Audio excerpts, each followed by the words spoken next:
Hey guys, welcome back. Jeff Griffin here. Just so excited that you can be with me and then I can be with you. I'm super excited to share some things that I've learned over these last 20 years that we've produced real results. We've got some of the harshest critics that we've gone through, and we've produced some really exciting things. And so let's just jump into this. Okay, let's just jump into this. I know with the welcome there, the welcome video, it might have been too long for you, might have been too short, but I just want to make sure that you understand that different isn't always better, but better is always different. And over 20 plus years ago, overnight I went from 6'2" to 4'7", and I see things differently, figuratively and literally. And so I'm excited to share some things that are going to push your thinking. And so we just want to make sure that you're doing what you know. Because I don't know about you, but I don't know if you've ever known what to do, but you're not doing what you know. Well, I'm just telling you right now that we're going to change that. We're going to help you do what you know and close that gap. And so I just want to make sure that you understand that just watching this video is not going to help you. It's just I'm going to explain the steps that are necessary to get you on the other side of that divide. And we want to help you find the simplicity on the far side of complexity. We want to help you find your Everest. I call it Everest. Other people might call them Tiggs, or they might call them whatever it might be, right? But I like to refer to them as your Everest. And so what is your Everest? What is it that you want to accomplish? What is it that you want to become? What is it that you want to do? And so that's really where we want to start, right? Because I'm telling you right now that, I'm just going to throw that out there. What's the opposite of success? Most of you, if not all of you, probably said failure. But I'm telling you right now that I've never met anybody who has not succeeded, who has not failed. And so if we think that the opposite of success is failure, then as soon as we fail, then we haven't succeeded. And then that just shuts everything down. And so I want you to understand that there's there's a three-part series to success, at least in my opinion. And that is to know what you want, finish what you start, and to celebrate the process. And so, in other words, if you want something big to happen, you have to think big. Now, the problem is most people won't think big until they see something big. So we sit around and wait for big things to happen and get upset when nothing does. It's going to change, right? We're going to change our thinking. I'm going to push your thinking a little bit here. And there's going to be some pushback, and I hope there is, because I want to stretch you. I really do. I'm going to introduce to you what I call P squared. It's my possibility principle. There's 5 things that come along with this P squared, and it's beautiful. And one of those things is that you're going to understand that it's in the struggle that we find the strength, and then it's in the process that helps us progress, not the promise. And too often we want to give you the promise, and we abort the process. But it's the process that helps us progress, and it's the process that helps us obtain the promise. It's the process that helps us to get across the divide.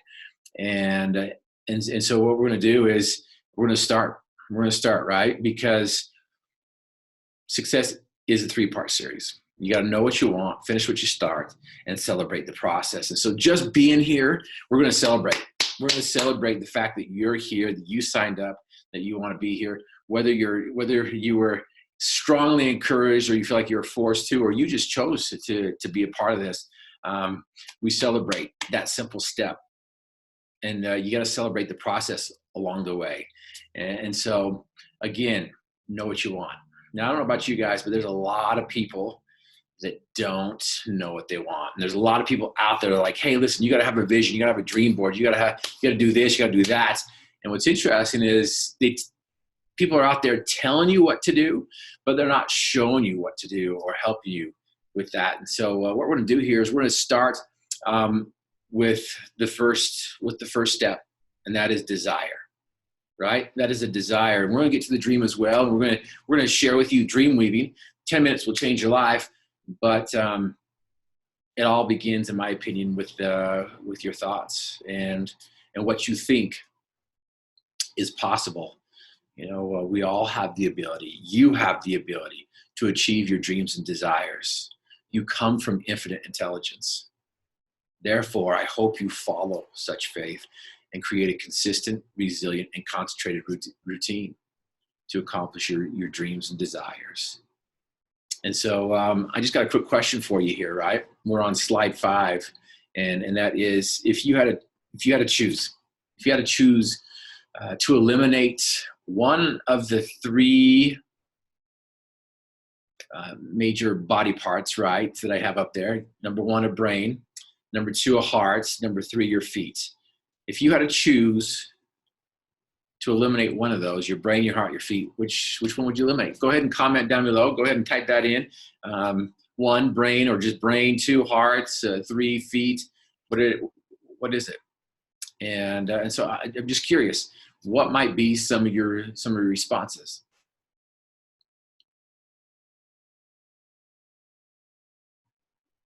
Now, in other places that I've been to, I've had this discussion, and it's been great. It really has.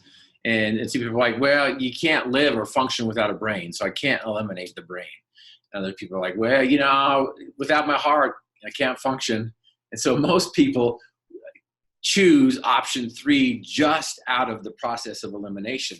Now, I know a little bit about having my feet eliminated. They're not cut off, but obviously I can't use them and properly. And I've been told that I'd never, ever be able to walk, stand, or move my legs again, let alone my feet. And so I get that. And so a lot of times it just comes down to the 3rd option, feet.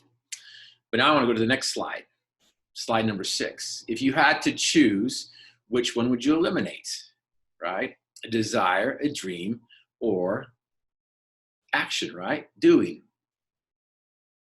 Go ahead and comment and respond below, but go ahead and circle the one that you eliminate. Go exit out, whatever you want to do, right? And I'm just curious to hear some of your thoughts and some of your replies. Some people are like, yeah, I would eliminate a desire. Because if I have a dream and then I do and chase down my dream, I'm good, right? Other people are like, well, no, I would eliminate my dream because if I have a desire and action, then I'm gonna be okay. And others are like, well, what's the difference between a desire and the dream? They both sound the same, desire and dream, right?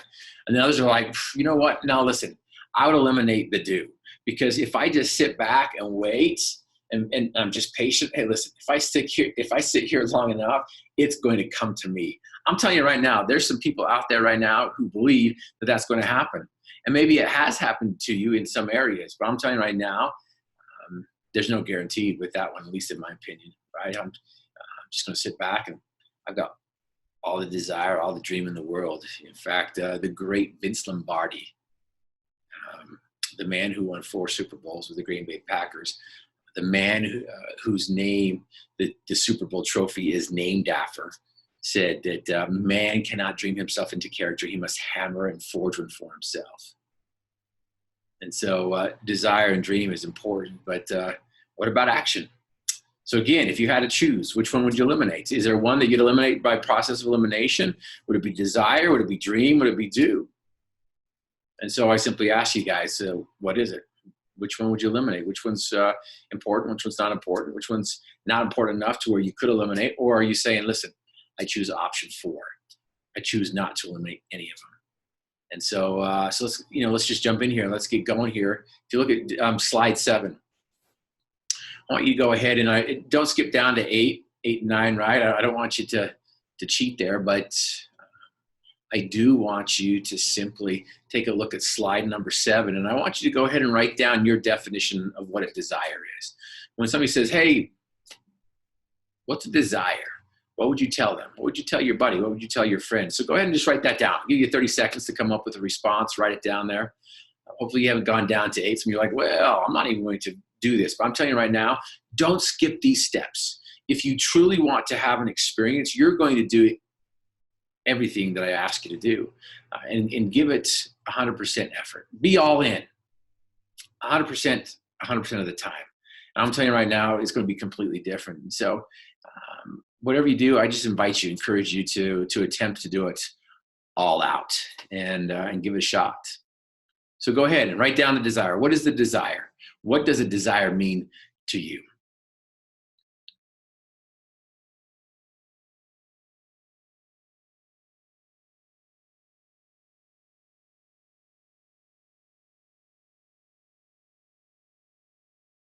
Awesome. Awesome. I wish this was more interactive in the workshop. I'm telling you, the workshop is just there's a different energy, but this online course, it's amazing as well. I really do think that you're going to get some value out of it, much more than you put into it. And so anyway, so what did you put, right? Some people talk about how the desire is a feeling, and a desire is something that you really, really want.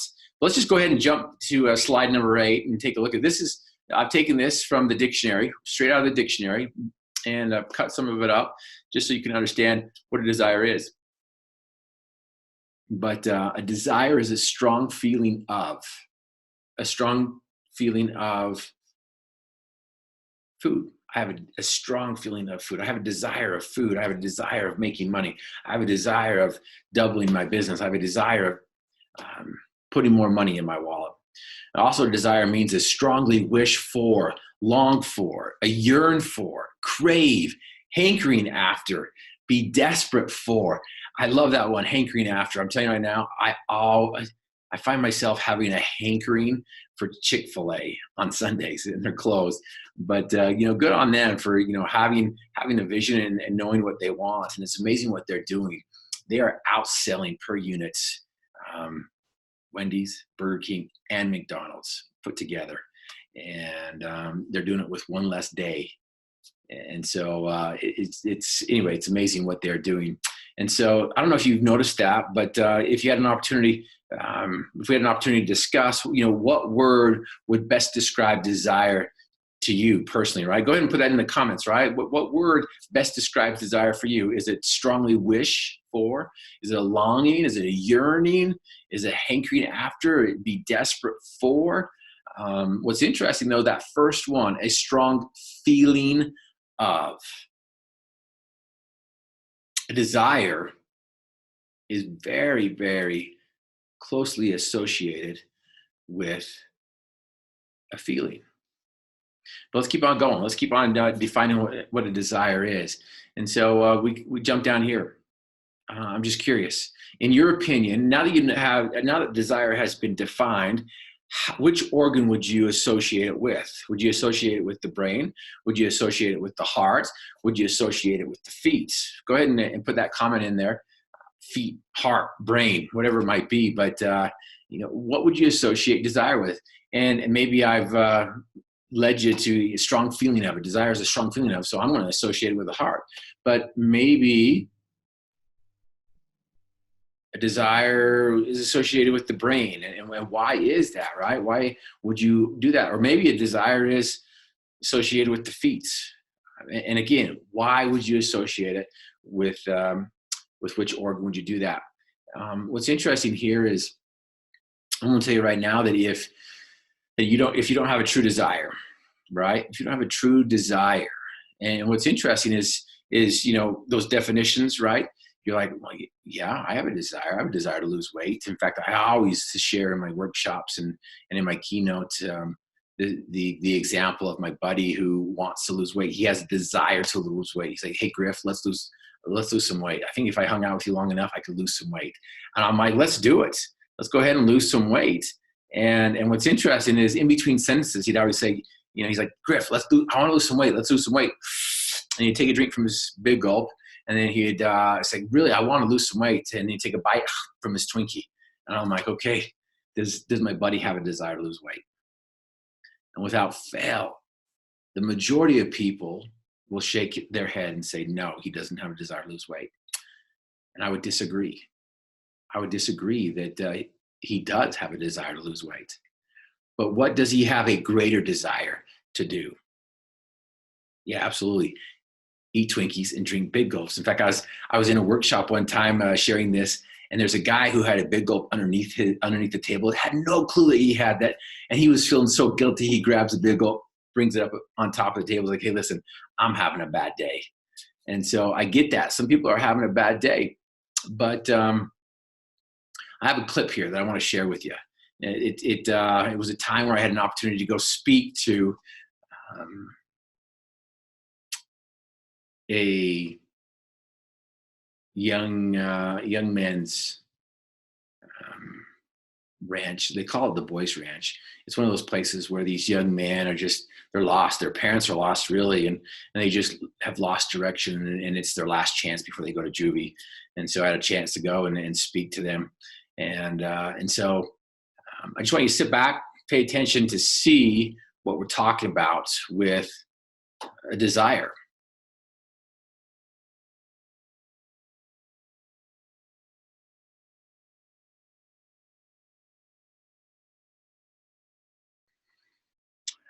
There's a great activity that goes along with this as well. And what I love to do is I love to challenge people to hold their breath as long as they can, right? If we were in a group here and live, I would have you guys hold your breath and see who could win.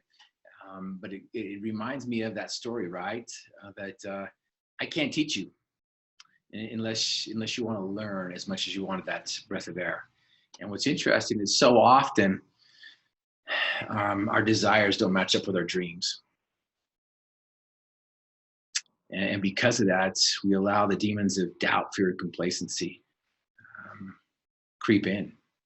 We allow the demons of doubt, fear, and complacency paralyze us with a debilitating darkness, and which causes us to quit on our dreams, to quit on our coworkers, to quit on our families, to quit on ourselves, to quit on our dreams. And so if we truly want to be successful leaders and leaders of success, and I think those are two different things. But if we truly want to be one or both, a successful leader and a leader of success, we've got to learn how to develop a desperate desire, a burning desire, a deliberate desire. And because of the conflicting and the competing desires that constantly creep in. Just like my buddy, I want to drink big gulps and eat Twinkies, but I want to exercise and get healthy. And I want to get good grades, but I want to hang out and play all night. I want to double my revenue, but I want to continue to do the same thing. And so again, you guys all know the adage that doing the same thing over and over and over again is going to get you the same results. The definition of insanity, right? So I want to share with you guys something that's going to push your thinking. That's going to expand your thinking. You might have seen this before. You might not have. I've been learning about development and leadership and growth for 20 years. And it wasn't until about 3 years ago that I came across this concept that just blew my mind. It literally blew my mind. And if you go to slide 12, what you think is possible. Like I mentioned before, different isn't always better, but better is always different. And so if we want things to be better, we're going to have to think different.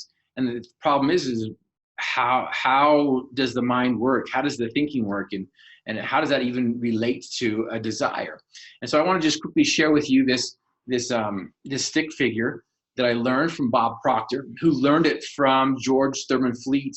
Now, George Thurman Fleet was a doctor in Texas who had a thriving business. In fact, his business was booming so much that they had to adjust traffic patterns because of the lines of people that were coming to see him. And he wasn't fixing them physically, he was fixing them mentally. When I went to college to play football, I was excited. I'm like, hey, now I don't have to do the fundamentals anymore. I don't have to, now we get to play football. But what was interesting is I didn't touch a football for the first week.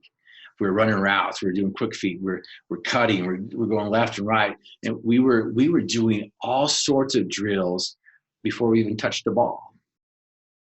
And so I want to just quickly share this with you. And if you go to slide 13, right? There's a circle, there's a big circle, and there's a small circle, which is the body. And I'm thinking, this is a little weird. It's all backwards. So the body should be the big one, and the little one should be the mind. But this big one is the mind. And the mind is separated into parts. There's the conscious mind, right? There's the conscious mind where the educated mind is. right? It's the intellectual mind. And then, of course, you have the other one, which is the subconscious mind. And that is where the emotions are. That's where the feelings are. That's where the paradigm is. And so that's so interesting to me, right? Because if you go back to our definition, what's a desire? It's a strong feeling. And so here we have the conscious mind and the subconscious mind. And in my travels, I've been to Sri Lanka, I've been to Nepal, I've been to the East. And what's interesting is the Eastern culture, the Eastern thinking, they relate the subconscious mind to the heart. And so I just love that. I just loved it when I go out there and expand, my understanding on that. And so what we have here, we've got the five senses that we all know about. There's really six. There's a sixth sense. Henry Eyring, a scientist from Princeton, talks about the sixth one. We'll get it. That will be a bonus one way back when, but we have the five basic ones that we're all learning about, right? But I understand as well, there's a sixth one as well, a sixth sense. But you got your typical see, hear, smell, taste, touch senses, right? That's coming, and it affects our conscious. It affects our conscious mind, and what the conscious mind does is the conscious mind allows us to choose. The conscious mind allows us to accept or reject. It allows us to take in the information all around us, the sights, the hearing and the smelling and the tasting and the touching. And it's the origination of form, right? Now, of course, we have the other one, which the other part, which is the subconscious mind. And that one cannot reject. It must accept. And I don't know when the last time you guys played with lava before. My 7-year-old daughter, she's still jumping around our furniture, trying to avoid the lava. But what's interesting is she's 7 years old and she's starting to come into this transition, right? This transition of, okay, cannot reject, must accept. Because the experts say, depending on which study you read, but from 0 to 5 or 0 to 8, that subconscious mind is completely wide open. But what's interesting here is that scientist I told you about, Henry Eyring, A Reflection of the Scientist, is a great read that you should look up and find. But he taught with another scientist in Princeton when he was there. And this scientist, his name was Albert Einstein. And Albert Einstein said that the intuitive mind is a sacred gift, and the rational mind is a faithful servant. We have created a society that honors the servant and has forgotten the gift. And so here we are focusing on the conscious mind. We're focusing on the physical world, the chemical world, the biological world, and there's another world that we just ignore out there, right? But what's interesting here is Albert Einstein, he's onto something. He's like, listen, the intuitive mind is a sacred gift and the rational mind is a faithful servant. So which one are we developing? And so it's interesting, a lot of people will compare the mind to the brain, which I believe is part of it. But what's interesting, the mind is an activity, not a thing. And so if we understand this, if we understand the mind is what's going to affect our results, because what we think is what we get. And what's interesting is what we don't know, what we haven't really been taught or understood, is our thinking or our past thinking or what our parents had taught us or whomever raised us, right?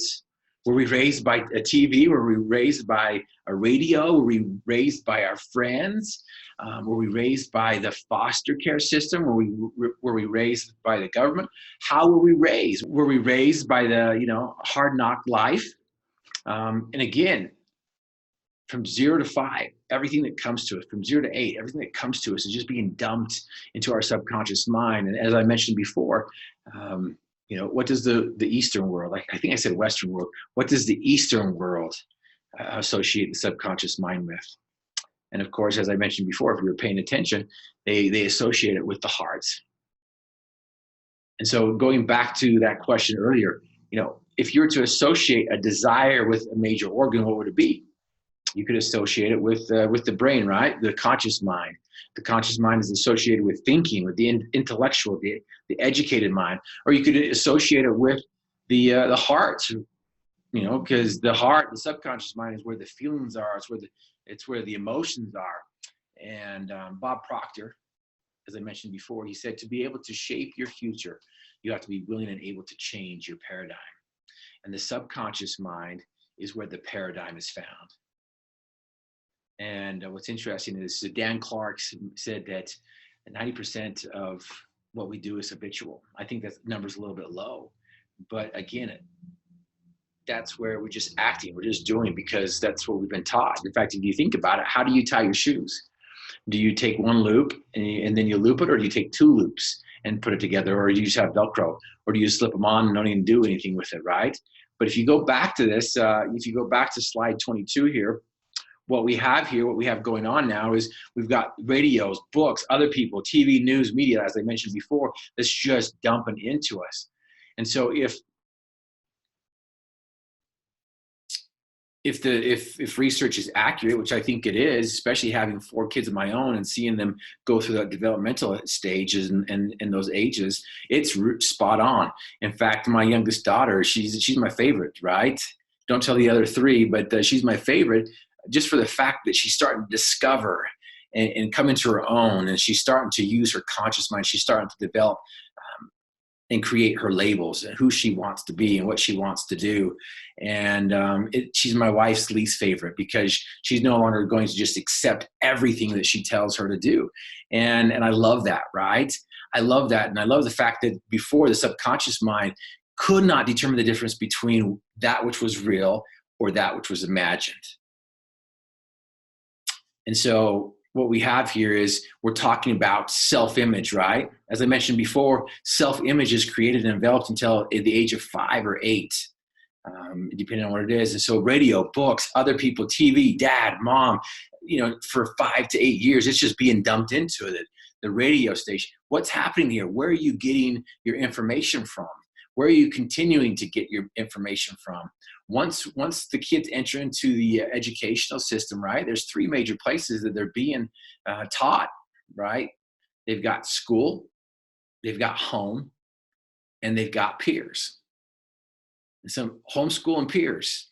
And so, you know, if you're not teaching them, who's teaching them? And so that is what's interesting is we talk about self-image, right? It's developed until 5 to 8. But if you look at slide 24, self-image really isn't self-image. Self-image really is other image. It's the programming that we receive from dad, from mom, from other people, from grandma, from grandpa, from aunts and uncles, from the foster system, from the, you know, wherever it was, from the streets, right? We were being programmed. We were being taught. We were being developed to think a certain way. And so what's interesting here is, you know, I have a formula that I repeat and I share with myself every night and every morning. I call it the daily dime. 5 minutes a night, 5 minutes in the morning. And that's all I spend, right? I'm focusing on this. But if you look at this formula, I call it the E to the P. It's the formula to achieve world record results. I baked cookies when I was 5 years old. I started to learn to bake cookies. And when I was 8, my family just loved having me bake cookies. And I followed the recipe at first. I got good at following recipe, but then I started to get even better on being able to manipulate how much I would use, and I would use other things. And there was one time the neighbor came over, had a cookie, and he loved it. He's like, "Can I have the recipe?" I'm like, "Here you go." Gave him the recipe, and he came back. He's like, "This is not how it tastes. This is not how it tastes. This was not the cookie that you made." I'm like, "No, I changed one of the ingredients. It said 1 teaspoon of baking soda, but I put a half a teaspoon of baking soda and a half a teaspoon of baking powder. I wanted it a little bit more fluffy." And so, but this is the formula, you guys, that I've been using, that I've put together, that I've established, that I've helped 2,500 other people find success in their life as well. And if you look at step 1, ability, you know, we got to know that we have the ability to achieve our dreams and desires. And number 2, we've got to open up the floodgates of imagination. right? And create new thoughts, higher thoughts. Desires are simply thoughts. And everything that we have, this computer, your computer, the desk you're at, the phone that you have, wherever it might be, everything that we have form-wise came from a thought. And everything we get will come from a thought. So the question is, are you going to focus your thoughts or not focus your thoughts? And so part of this formula is I encourage you to focus your thoughts for 30 minutes daily on the task of thinking of the person you tend to become, thereby creating in your mind a clear mental picture of that person. And so here's what's interesting. If you go to slide 27, results are a reflection of how we feel. Most of us react, or most of us act based on how we feel because of the programming that we've received from 0 to 5 or 0 to 8, depending on which study that you look at. And so results are a reflection of how we feel. And so if we continue to act on how we feel, we're going to continue to feel the way we've been taught. And so I go around the country and I get to share that, right? As soon as you want to climb out of your pot, you want to achieve your dreams, you want to create your desires, there's going to be pushback. I'm telling you right now, there's going to be pushback. It's going to pull you back in. Your peers are going to pull you back in. Your parents are going to pull you back in. But more importantly, your programming is going to pull you back in. I don't know if you guys ever tried that. Did New Year resolutions happen all the time? And what's interesting, you're like, you know what? I've got a desire to lose weight. And you go out there and you do it, but your programming, the way you feel, pulls you back in. And so our results are a reflection of how we feel because of what we've been programmed and how we've been based on. And so what's interesting here, if you go to slide 30, a paradigm is a mental program that has almost exclusive control over our behavior, and almost all of our behavior is habitual. As I mentioned before, Dan Clark says, 90% of what we do is habitual. I think that's too low. And if George Bernard Shaw is accurate, the Irish playwright, one of the few people who has read the encyclopedia, has contributed to it, if George Bernard Shaw is accurate, 2% of the population think. 3% of the population think they think. And 95% of the population would rather die than think. So where are you? Are you part of the 2%? Or are you the 3% that you think you think? Or are you the 95%? You're like, you know what? I know I'm the 95. I'd rather die than think. I honestly believe that you're part of at least the top 5, right? You wouldn't have purchased this program. You wouldn't be doing this program unless you weren't up there closer to the 2%. But perhaps maybe you're still getting, you still know what to do, or you think you know what to do, but you're still not doing what you know. And then better yet, the honest truth is that's probably not even the case. It's just, you know what to do, but you're not getting the results what you know what to do. And why is that? It's because of the lack of focus that you put on your thinking. And it's your results are based off of your feelings. So if you want to change your results, you're going to have to change your feelings. And the way to change your feelings, you got to start changing your thinking. And I want to introduce to you this possibility principle, right? This possibility principle. So what I want to do here, I call it P squared because you got 2 P's, possibilities principle. There's 5 things that come along with it, right? Some benefits that come with this. But I want you to simply, hopefully you printed this out. And I want you to go ahead and write. I want you to do this. I want you to write the following quote using your non-dominant hand. Just do me a favor. I want you to write down with your non-dominant hand, that which we persist in doing becomes easier for us to do. Boom. I always say period. I know it's like a semicolon, but I always say period. That which we persist in doing becomes easier for us to do. Boom, period. My son can't stand it, but it's true. I don't know if you guys ever done this. Now again, you're writing this quote with your non-dominant hand. How many of you guys are struggling? In fact, look down at your dominant hand and see it trying to mirror what you're trying to do. You're struggling, right? In fact, tonight, I challenge you, I invite you to brush your teeth with your non-dominant hand. Now, if you have an electric toothbrush, it's not going to make that much of a difference, but try it, start to finish, and see how much pushback there is. In fact, that on page 29, slide 29, we've got 2 things. I want you to just go ahead and interlock your fingers, just like this, where it's comfortable. Now I want you to look down at your hands, and I want you to look at that, and I want you to see, where's your thumbs. Who has their left thumb on top of their right hand, right? Who has their left thumb on top of their right hand, right? If you do, you're normal, because that's how I do it. But again, it has nothing to do with normalcy, right? But again, there's other people who have their right thumb on top of their left hand. Now do me a favor. Don't just change the thumbs and leave the fingers. I want you to completely change the way you gripped it. What's the first thing that came to your mind? What was the first thing you experienced? Go ahead and comment down below.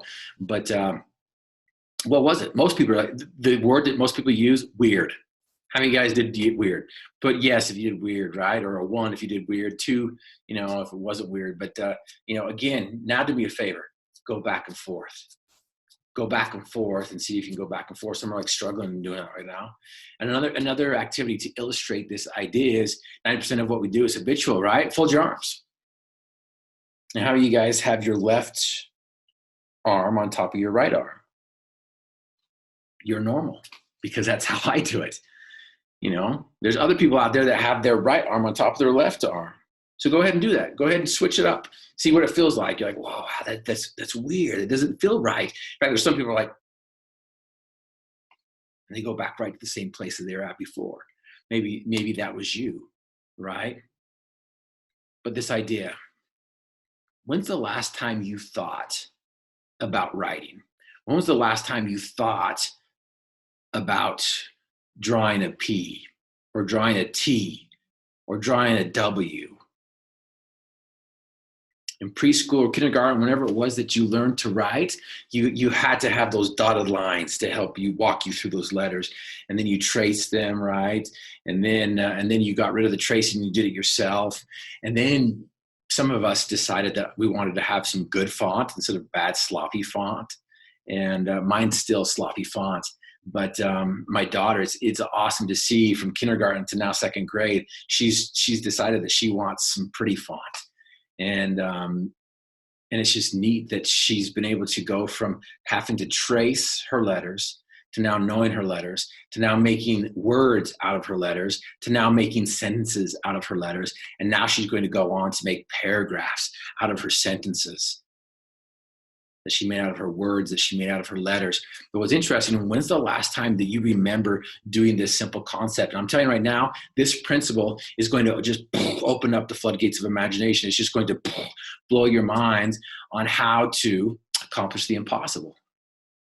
In fact, if you text possible right there, you don't even have to text that. I think I put that in your resources. You can download that, and you can have this possibility principle, and it's yours to work on. In fact, I would encourage you guys to do this simple program 21 days, just as it says here, right? Recite this quote every day for the next 30 days. Not just 21 days, but 30 days. 21 days starts a habit. 60 days, 66 to 60 days makes that habit automatic. So why not keep on going? But that which we persist in doing becomes easier for us to do. Not that the nature of the thing has changed, but our ability to do has increased. Reading is reading, writing is writing. Arithmetic is arithmetic. Some people might have dyslexia just like myself. Some B's and D's and 5s and 2s and whatever it might be backwards. But here's the deal. No big deal. There's ways around it. If we continue to persist in doing that, we're going to get better at it. Step by step is the key. The journey of 1,000 miles begins with one step. Inch by inch is a cinch. Yard by yard is hard. And so again, if you try to consume everything at once, it's not going to work. If you try to do everything at once, it's not going to happen. If you think by just simply learning about this, it's not going to work. You've got to put in the work. You've got to put in the efforts to make the change happen. That which you persist in doing becomes easier for you to do. Not that the nature has changed, but your ability to do has increased. So going back to this idea, results are a reflection of how we feel, right? Some of you are like, yeah, I still don't know that.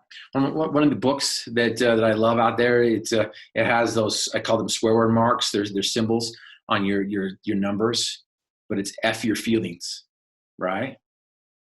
Results are a reflection of how you feel. A paradigm is in the subconscious. The paradigm has been created by somebody else. Where you are right now,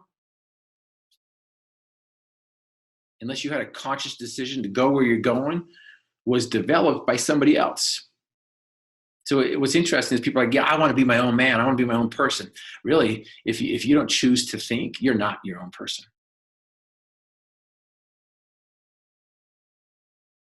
Unless you're part of the 2%, you're going to continue to get the same results.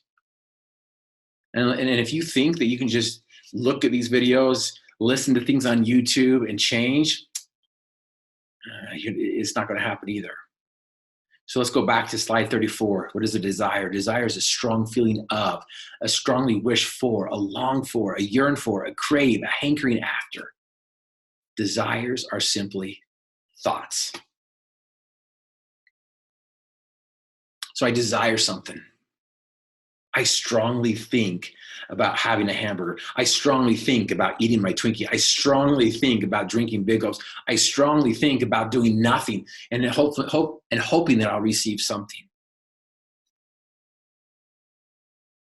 And we're going to start learning about dreams as well, but dreams are just crystallized desires. Dreams come about because of our thoughts, and then we've put some effort into our thoughts, right?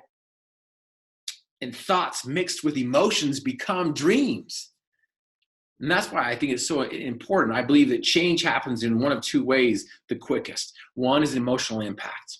And if that emotional impact is associated with positive or negative thoughts, is going to make the biggest difference. If you go to page slide 36, you got some negative thoughts and positive thoughts, right? Some negative emotions and some positive emotions. And what's interesting here is like 90% of psychology is focused on the positive side, and I'm there. But I also believe too that there is a negative side, some negative emotions or perceived negative emotions that we don't tap into. And working with kids for the last 20 years, and I believe adults are simply kids who haven't figured it out, what do you believe most people are on? The negative side or the positive side? We're always trying to get them to the positive side, but where do most people live in? A lot of them live on that negative side.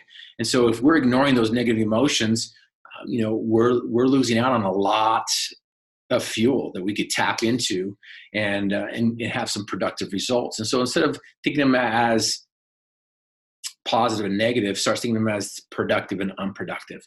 But more importantly, though, I strongly believe that there are some negative thoughts and there are some positive thoughts and there's some positive energy and wavelengths and some negative energy and wavelengths.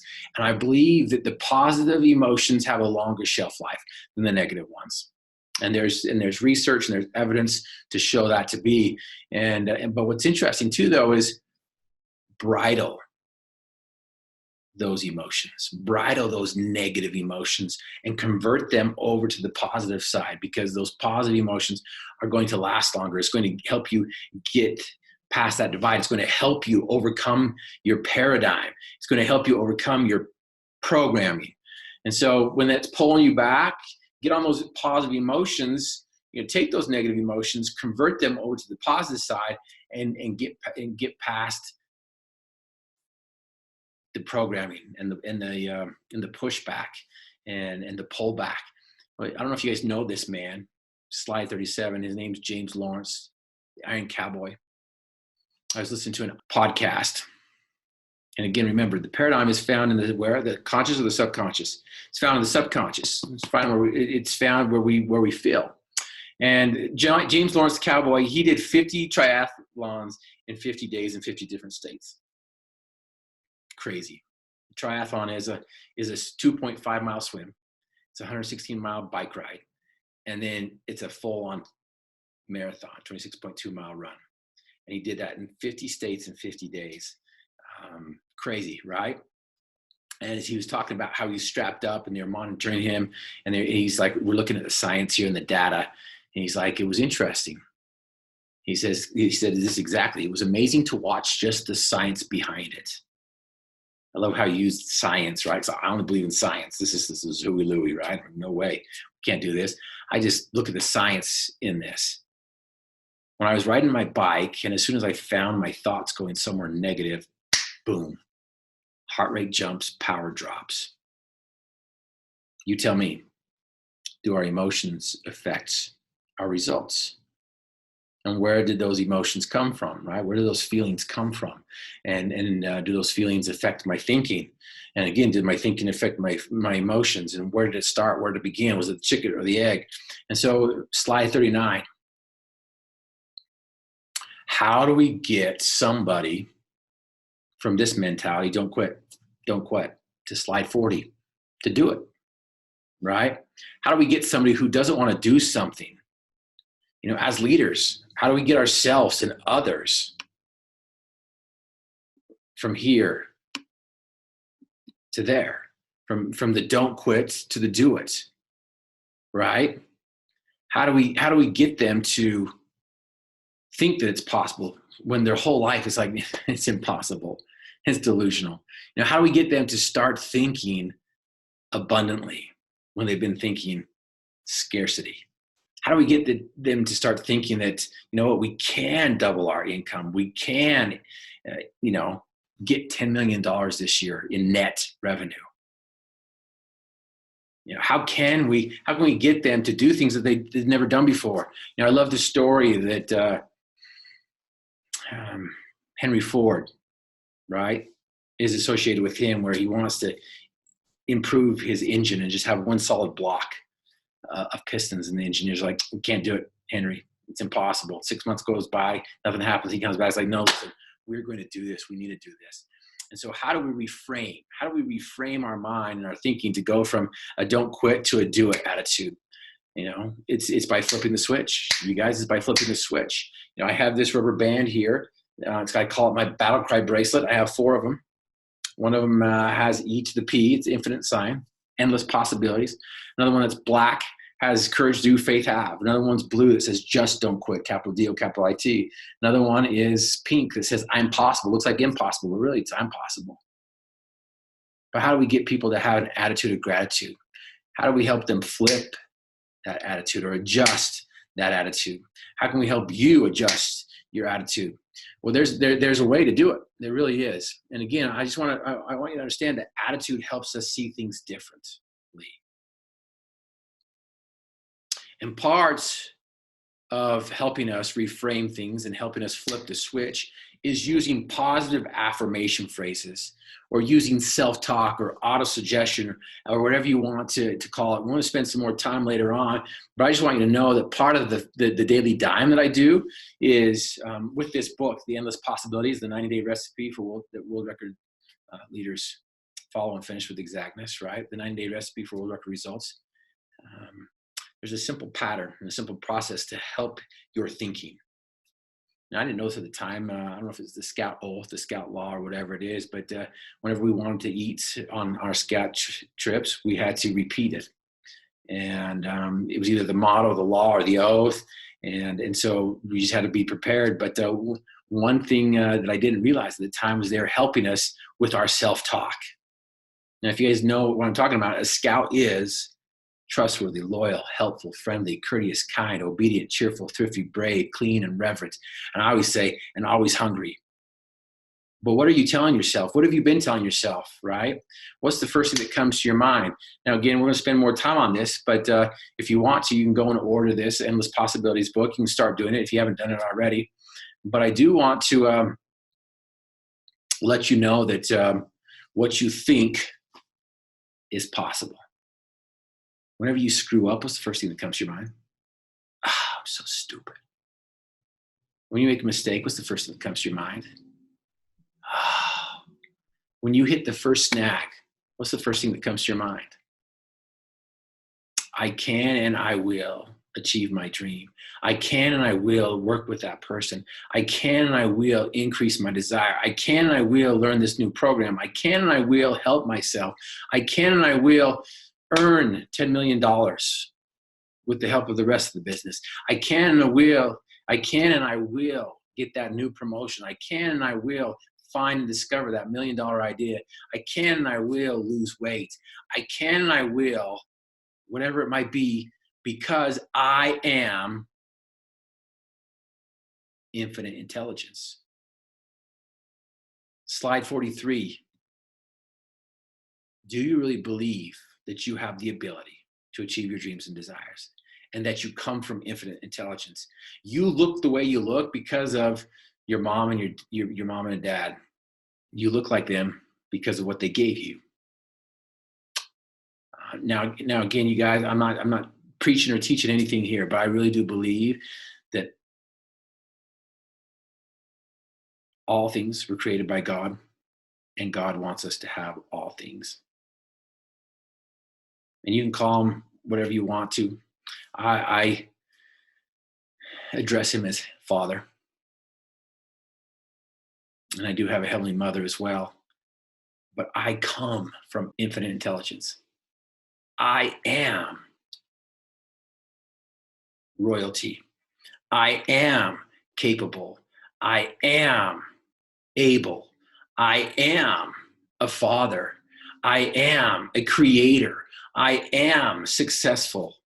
What is it, right? And more importantly, I am a son of God. I come from infinite intelligence. You are a daughter of God. We were created in his and her image. And that's the beauty, right? Use positive affirmations. Now, this might be too much for some of you guys. There might be tons of pushback, like, wow, how do you know if God's a he and he has a mother? Again, we're not going to go into that, but I just want you to know that we all have spiritual DNA. And so in step number 3, to dwell in the creative mind of imagination and abundance, I must bridle the carnal mind of man, cooperate with the spiritual mind, and trust in those feelings that lead me to a higher desire. Now, you guys, if you go back to those feelings, these are the top 7 negative emotions on slide 38: hatred, doubt, jealousy, selfishness, revenge, greed, cynicism. They have a short shelf life. Some of them have a destructive short shelf life. The other 7, hope, faith, love, enthusiasm, forgiveness, sharing, and optimism. They are the top ones, right? And so this idea, what am I going to tap into? What am I going to, right? What emotions am I going to use? What emotions am I going to use with my thoughts? What emotions am I going to use to mix with my thoughts? And what thoughts am I going to use and mix with my emotions? 5 minutes in the morning, 5 minutes at night. I call it the daily dime. It doesn't take much, but 5 minutes before I go to bed, I address and take a look at my desires and dreams. What are my desires and dreams? What do I want to do? For me personally, my desire is to be a celestial of the Most High God. I live life to the fullest by developing talents to serve myself, my family, and friends. We live the laws of life with exactness, which brings forth prosperity and joy. I take a look at that. That's what I want to do. That's what I want to become. And I start to think, okay, well, what am I doing? How am I thinking? Is it associated? Are my thoughts associated with that desire, with that purpose? My desire and dream is to be a celestial of the Most High God. I live a healthy, wealthy, and spiritually wise life. I live the laws of life with exactness, which brings forth prosperity and joy. I can and I will achieve my dreams and desires. I can and I will work towards that desired dream. So remember, the carnal mind of man, negative. The spiritual mind of man is positive. And if you want to dwell in that creative mind of imagination, you've got to bridle. I'm not saying eliminate it. I'm saying bridle. Bridle those emotions. Bridle those emotions, right? And bridle those thoughts and focus those thoughts, right? And decide, I'm going to create my life by design and not by default. And if there is a design for you, there has to be a designer for you as well. Are you going to live life by design or by default? Daily dime, 5 minutes a night, 5 minutes in the morning. We'll go over this a little bit more. in step number 7, I believe it is. But again, use positive affirmations. So I list all the things that I'm grateful for. I list all the things that I'm going to do, that I want to do. And I go over some of these positive affirmations, right? And then identify my role. What is my role? I am a champion. I am a winner. I am a fantastic father. I am a fabulous, world-renowned transformational speaker. I am who I am. And I'm excited to see what you guys become, right? Again, it's not rocket science. And as the Navy SEAL said, it's simple, just not easy. So again, tap into these things. Tap into the process. And I'm telling you right now, you tap into the process and things are going to change, right? In fact, if I had a $10 bill right here, right now, and said, hey, I have a $10 bill to the first person to give me $5. Who's in? Who would do it? Because I'm telling you right now, I'm asking you to do certain things for $5, and in return, you're going to get $10. And so you guys keep it up. Remember, success is a 3-part series. You got to know what you want. You got to finish what you start. You got to celebrate the process. And so this is the process. You got into here. This is the process. Give yourself a round of applause. Absolutely. Give yourself a pat on the back. Celebrate the process. Enjoy the process. But again, finish what you start. I'm telling you right now, we're going to get you there. And so, so again, practice what you've learned. In fact, do a few minutes when we finish here to contemplate and reflect on your thoughts and reflect on your feelings, right? Because if you truly want to go to the next level and if you truly want to open the floodgates of imagination, you're going to, again, you're going to bridle that carnal mind of man, cooperate with the spiritual mind, and trust in those feelings that lead you to a higher desire, that lead you to the greater you, to lead you to the abundant you, to lead you to the royal you. And I'm just excited for your journey.